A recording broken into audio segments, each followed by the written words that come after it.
Matam chana border fencing tauramlaba amadi matam chana border gi force thingna ngaklamlabadi ngasi thokliba irang amadi oiriba phibam asi yauna sokchilamloi haina chief minister na phongdorakle ISCOM news ki chief editor ga telephone gi khuthang da wari sanaba mada chief minister and biren na phongdorakhibada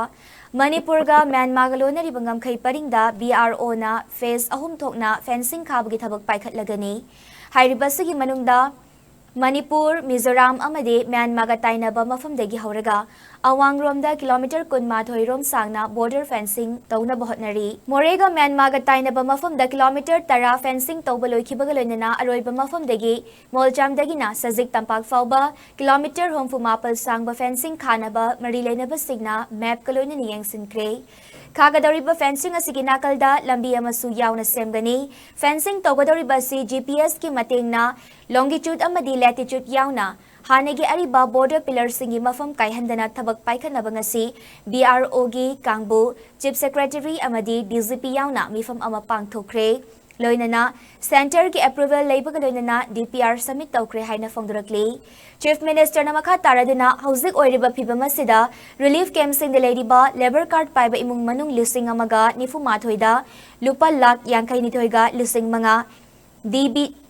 DTB ki kuthangda lupa lising manga fangan kibaga loinana mari leinaba che changmang khraba miyoi kharadana sel oina fanghankre sugi campsing yamna maru oina check tawraga asengbana kanano sengdabana kanano haiba khangdokpaga loinana camp te leitaba sing fana bakana hotnari ngarang nahandigi Churachandpur da Central Armed Police Force sing mafam khara ta thazin bahukre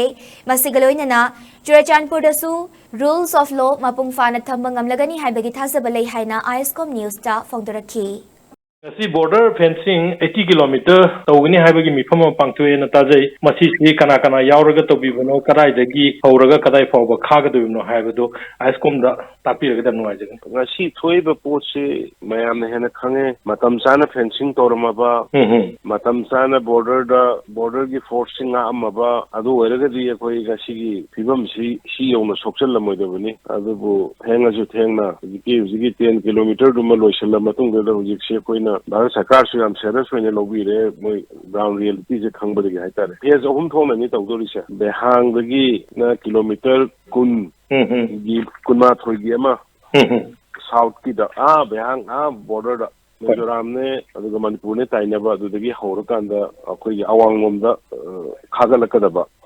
adagi adui matungda hujiki akoi more da 10 kilometer khaba loirabado adudagi na 69 kilometer ma Molsam side Sajik Tampak side on the laga khaga da nei map su kari moi taruga detail oina yengrabani adu phase ahum thona paikha da bu BRO na paikha da bu nakan du da lambi ama su satkani aduna hojiki si yamaro ina hanagi ariba ikoi gi border gi pillar map legi bising do 1960 gi adagi ariba mamangi da tawjiba adigi map pillar sing du loina madu hanagi du da yenga kanda pillar hongdong hongjin toba yaro ya du da hanagi ariba map tu da the Sorga. Probably longitude that is so low labor in the Christian and England. The Taunava has an acquaintance, BRO Kangbu, Chief Secretary, DG Yaunama. In the government, the sanction lady to go to DPR.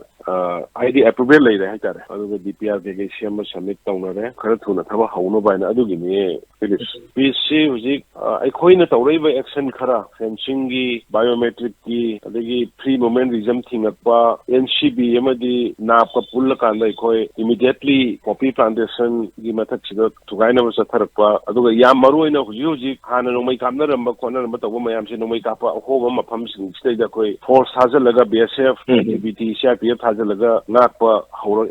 chingi area singda combing operation chataba sugi game sing se toba illegal weapons paiba sing koi khongkatpa chingda su tamda su koi samana na koi haura kharagra yam maru ina sugi game sing yam kana check tawra kana asengba su kana no su dogdaba kana no game da labor leitaba gai di illegal gai di loine koi phana na ba madu di pot sumai koi sabsana tawre Churachandpur da security force sangba yaram da bu sangba garang bagi security force mayam ama thajan mafam mapan tara da koi deploy to bo hogre aduna Churachandpur su koi rules of law ꯂꯣ ꯐꯖꯅ ꯊꯝꯕ ꯉꯝꯃꯅꯤ ꯍꯥꯏꯕꯒꯤ ꯊꯥꯖꯕ ꯂꯩ ꯍꯥꯟꯅ ꯃꯃꯥꯡꯗꯁꯨ ꯑꯩꯈꯣꯏ ꯑꯗꯨꯝ ꯇꯧꯕ ꯌꯥꯕ ꯇꯧꯔꯤ ꯅꯍꯥꯟ ꯀꯦꯁ ꯀꯌꯥꯅꯣ ꯑꯩꯈꯣꯏ ꯃꯤ ꯀꯌꯥꯅꯣ ꯐꯥꯔꯤꯗꯣ ꯃꯤ 20-30ꯒꯤ ꯃꯊꯛꯇꯅꯤ ꯐꯥꯔꯤꯕ ꯆꯥꯔꯖꯁꯤ ꯊꯥꯒꯠꯂꯤꯕ ꯑꯩꯈꯣꯏ ꯑꯗꯨꯝ ꯇꯧꯔꯤ ꯍꯦꯟꯅ ꯐꯖꯅ ꯇꯧꯅꯅꯕ ꯑꯩꯈꯣꯏ ꯌꯥꯝ ꯀꯟꯅ ꯒꯣꯔꯃꯦꯟꯅ ꯌꯥꯝ ꯀꯟꯅ ꯍꯣꯠꯅꯖꯔꯤ ꯄ꯭ꯔꯖꯥ ꯃꯤꯌꯥꯝꯅ ꯑꯄꯤꯜ ꯇꯧꯅꯤꯡꯕ ꯍꯥꯏꯕꯨ ꯑꯩ ꯉꯔꯥꯡꯁꯨ ꯍꯥꯏꯖꯕꯅꯤ ꯑꯩꯈꯣꯏ ꯃꯌꯥꯝ ꯆꯪꯗꯅ ꯂꯩꯕꯥꯛꯁꯤ ꯀꯟꯍꯟꯅꯕ ꯍꯣꯠꯅꯃꯤꯟꯅꯕꯅꯤ ꯍꯧꯖꯤꯛꯁꯨ ꯍꯣꯠꯅꯃꯤꯟꯅꯔꯤ ꯃꯇꯝꯒꯤ ꯗꯔꯀꯥꯔ ꯂꯩꯕꯗ ꯄ꯭ꯔꯖꯥ ꯃꯌꯥꯝꯅ ꯌꯥꯎꯕꯤꯔꯤ ꯑꯗꯨꯅ ꯍꯧꯖꯤꯛꯇꯤ ꯑꯩꯈꯣꯏ ꯁꯔꯀꯥꯔꯅꯁꯨ ꯑꯀꯟꯕ ꯊꯕꯛ ꯂꯧꯈꯠꯂꯕꯅꯤꯅ ꯑꯩꯈꯣꯏ ꯁꯔꯀꯥꯔꯗ ꯊꯥꯖꯕ ꯊꯝꯕꯤꯔꯒ ꯃꯤꯆꯝ ꯄ꯭ꯔꯖꯥ ꯁꯣꯛꯍꯟꯗꯕꯤꯗ ꯑꯩꯈꯣꯏ ꯁꯔꯀꯥꯔꯒꯤ ꯂꯩꯔꯤꯕ ꯐꯣꯔꯁꯁꯤꯅ ꯑꯩꯈꯣꯏ ꯍꯥꯟꯅ ꯑꯃꯨꯛꯇꯪ ꯊꯦꯡꯅꯒꯦ ꯑꯗꯨꯝꯕ ꯁ꯭ꯇꯦꯠꯄꯨ ꯊꯨꯒꯥꯏꯒꯦ ꯈꯜꯂꯛꯏꯕ ꯁ꯭ꯇꯦꯠꯇ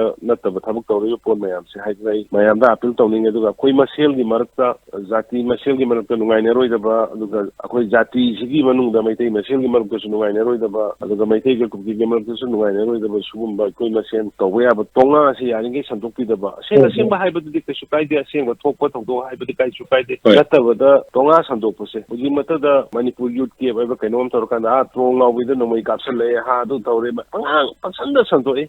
ꯃꯤ ꯁꯤꯔꯦꯅ ꯁꯟꯗꯣꯛꯄꯒꯨꯝꯕ ꯁꯤꯒꯨꯝꯕꯁꯤ ꯐꯥꯔꯨꯔꯦ ꯑꯃꯨꯛ ꯐꯥꯏ ꯍꯥꯏꯅꯤ ꯂꯩꯗꯅꯀꯣ ꯑꯗꯨꯅ ꯃꯁꯤꯃ ꯇꯣꯉꯥꯁꯤꯃ ꯌꯥꯔꯤꯉꯩ ꯁꯣꯁꯤꯌꯦꯜ ꯃꯦꯗꯤꯌꯥꯗ ꯄꯥꯏꯕꯤꯔꯤꯕ ꯉꯔꯥꯡ ꯏꯟꯇꯔꯅꯦꯠꯁꯨ ꯍꯥꯡꯉꯦ ꯃꯌꯥꯝꯒꯤ ꯏꯟꯇꯔꯦꯁꯇ ꯑꯗꯨꯅ ꯏꯟꯇꯔꯅꯦꯠ ꯄꯥꯏꯕꯤꯔꯤꯕ ꯁꯣꯁꯤꯌꯦꯜ ꯃꯦꯗꯤꯌꯥ ꯄꯥꯏꯕꯤꯔꯤꯕ ꯏꯆꯤꯟ ꯏꯅꯥꯎꯁꯤꯡ ꯌꯥꯔꯤꯉꯩ ꯄꯥꯎ ꯑꯃ ꯊꯥꯒꯠꯂꯝꯗꯥꯏꯗ ꯑꯦꯠꯂꯤꯁ ꯀꯥꯎꯟꯇꯔ ꯀ꯭ꯔꯣꯁ ꯆꯦꯛ ꯇꯧꯕꯤꯔꯒ ꯊꯥꯒꯠꯄꯤꯌꯨ ꯑꯗꯨꯒ ꯃꯌꯥꯝ ꯇꯣꯉꯥ ꯊꯥꯖꯕꯤꯒꯅꯨ ꯑꯩ ꯃꯁꯤꯃꯇꯪꯗꯤ ꯑꯄꯤꯜ ꯇꯧꯅꯤꯡꯉꯤ